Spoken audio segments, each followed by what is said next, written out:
인지 능력이 얼마 정도 되면 치매라고 생각하세요? 많은 분들이 치매라고 하면 이렇게 생각하시는 분들이 있습니다. 자식을 못 알아본다, 집에 못 찾아온다, 밥을 먹었는지 기억을 못한다. 그런데 저는 9년간 요양원을 운영하면서 이런 생각이 완전히 바뀌었습니다. 치매 진단을 받지 않으셨는데도 요양원에 오시는 분들이 계세요. 반대로 치매 3등급을 받으셨는데도 집에서 잘 지내시는 분들도 계시고요. 슬프지만 제가 목격한 진실은 이겁니다. 요양원에 들어가는 시기는 병의 중증도보다 그 가족이 얼마나 버텼느냐로 결정되는 경우가 훨씬 많았습니다. 그리고 그 버티는 과정에서 거의 모든 가족이 공통적으로 겪는 3가지가 있더라고요. 그래서 오늘은 그 얘기를 좀 이야기를 해볼까 합니다. 첫 번째는 이렇게 표현하고 싶어요. 죄책감의 벽입니다. 요양원을 처음 알아보기 시작할 때 대부분의 가족이 가장 먼저 부딪히는 게 바로 이겁니다. 네이버에다가 요양원을 검색하다가 창을 닫아버리신 적 있으시죠? 아니면 전화를 하려다가 수화기를 내려놓으신 적도 있으실 거예요. 요양원을 알아본다는 행위 자체가 부모님을 포기한다는 의미처럼 느껴지기 때문입니다. 요양원 문 앞에서 우시는 보호자분들을 정말 많이 봤는데요. 부모님을 모시고 오셨는데 정작 들어오지를 못하시는 거예요. 주차장에 세워놓고 한참을 우셨다는 분도 계셨습니다.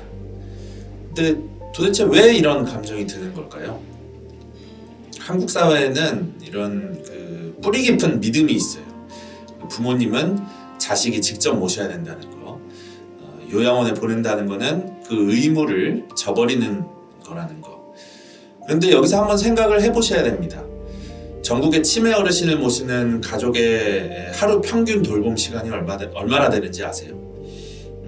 보건복지부 조사에 따르면은 하루 평균 13시간입니다. 13시간 동안 직장도 포기하고 자기 삶도 포기하고 때로는 건강도 포기하면서 버팁니다.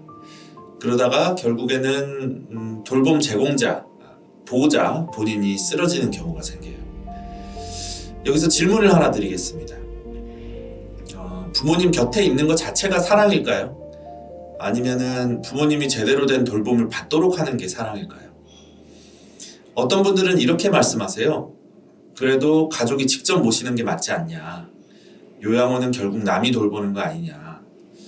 사실 맞는 말입니다. 가족의 돌봄이 가장 이상적이에요. 그러나 지쳐버린 가족이 하루 13시간을 버티면서 제공하는 돌봄보다 충분히 쉬고 훈련된 전문가가 교대로 제공하는 돌봄이 훨씬 더 안전되고 일관된 경우가 많습니다. 버리는 거랑 맡기는 거는 다른 거예요. 방법이 다를 뿐이지 사랑의 크기는 똑같다라는 거죠. 이 죄책감의 벽을 넘어서신 분들이 그 다음 고난에 부딪힙니다. 두 번째는 정보의 미로입니다. 죄책감을 어느 정도 내려놓고 나면 이제 본격적으로 요양원을 알아보기 시작하는 거죠. 네이버에 검색하고 블로그도 보고 유튜브도 찾아보고. 그런데 어떻게 되냐면요. 더 모르겠어요. 전국의 요양원이 몇 개일까요? 2024년 기준으로 5,500개 정도 됩니다. 그 많은 시설들이 전부 좋다고 이제 광고를 해요. 어르신 중심, 전문 인력, 체계적 케어. 광고 문구만 보면 다 똑같아 보이는 거죠. 그래서 이번에는 직접 방문을 해보는 거예요. 첫 번째 시설을 가보는 거예요. 이제 로비가 호텔처럼 넓어요. 카페도 있고 정원도 있어요. 와, 여기 좋다 싶죠. 그리고 나서 이제 두 번째 시설을 가봐요. 여기는 규모가 작아요. 대신 원장님이 직접 나와서 설명을 해줘요. 근데 첫 번째 시설이 계속 머릿속에 맴도는 거예요. 그래도 이제 또 세 번째 시설을 또 가보는 거예요. 이번에는 가격이 또 싸요. 근데 뭔가 좀 찜찜해요. 그래서 또 더 보러 가요. 이렇게 10군데를 돌고 나면 어떻게 되냐면요. 더 헷갈려요. 머릿속에 로비 사진만 이제 가득합니다. 왜 이렇게 되는 걸까요? 기준이 없기 때문이에요. 정확히는 잘못된 기준을 갖고 돌아다니기 때문입니다. 우리가 요양원을 고를 때 무의식적으로 보는 게 뭐냐면요, 시설이에요. 로비가 넓은지, 방이 깨끗한지, 정원이 있는지. 그런데 생각해 보시면 아실 거예요. 이 로비가 넓다고 부모님이 행복한 게 아닙니다. 정원이 예쁘다고 낙상이 없는 게 아니에요. 요양원 서비스의 핵심은 시설이 아니라 사람입니다. 하루 24시간 중에 부모님 곁에 실제로 있는 게 누구냐는 거죠. 건물이 아니라 사람이에요. 그 사람이 몇 명이고 그 사람 한 명이 몇 분을 담당하느냐, 이게 진짜 기준입니다. 법적으로 요양보호사 선생님 한 명이 담당할 수 있는 입소자 수가 2.1명이에요. 법적 기준이 그래요. 그런데 이게 실제로 작동을 할 때는 어떻게 되냐면은 2.1명이라는 숫자는 어르신 숫자고요. 2.1대 1이라고 했을 때 1이라는 숫자는 요양보호사 선생님 숫자예요. 근데 어르신 숫자를 셀 때는 24시간 요양원에 계신 분을 기준으로 숫자를 세고, 요양보호사 선생님 숫자를 셀 때는 하루에 8시간, 일주일에 5일 나오는 사람을 기준으로 계산한 숫자예요. 그러니까 실제 현장에서는 24시간 케어가 필요한데도 불구하고 8시간으로 24시간을 다 채우려면 3명이 필요한 거예요. 3명. 그래서 한 명이 실제로 현장에서 담당하는 인원이 몇 명이냐면은, 그러니까 한 명이 출근을 하면 7명에서 8명을 돌봐야 된다는 겁니다. 이게 법을 어긴 게 아니에요. 법대로 했더니 이렇게 되는 거예요. 직원 한 명이 동시에 7명, 8명을 본다는 거예요. 저녁 먹여야 되고, 기저귀 갈아야 되고, 약 챙겨야 되고. 이게 어떻게 되냐면요, 그러니까 개별 어르신을 돌볼 여유가 없어요. 업무만 이제 돌아가는 겁니다. 요양원의 인력을 보는 방법을 알려드릴게요. 네이버에서 장기 요양기관 찾기를 한번 검색을 해보세요.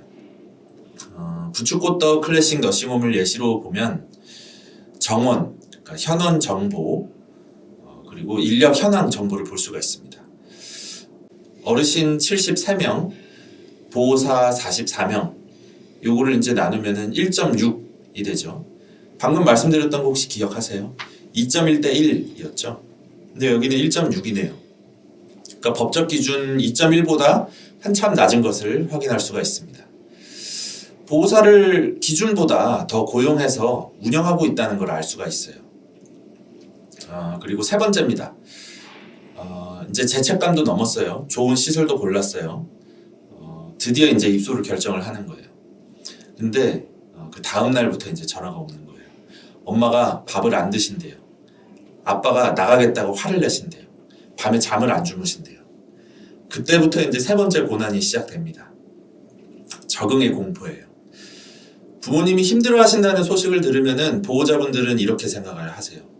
내가 잘못된 결정을 한 거 아닐까? 다시 집으로 모셔야 되는 거 아닌가? 저는 이런 상담을 수도 없이 받아봤어요. 그래서 입소 전에 먼저 말씀을 드려요. 입소 후에 2주에서 4주까지는 거의 모든 어르신이 힘드세요. 이게 요양원이 잘못된 게 아니에요. 사람이 새로운 환경에 적응하는 과정에서 나타나는 자연스러운 반응입니다.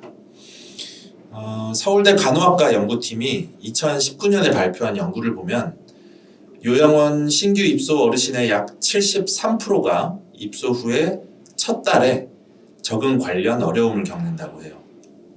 밥을 거부하거나 수면이 불규칙해지거나 감정적으로 이제 격해지는 반응들이죠. 그런데 이제 그분들 중 대부분이 한 달이 지나면서 안정되기 시작해요. 왜 이런 일이 생기냐면요, 어르신들한테 이제 집이라는 공간은 단순한 장소가 아니에요. 30년, 40년 쌓아온 기억이고 습관인 거죠.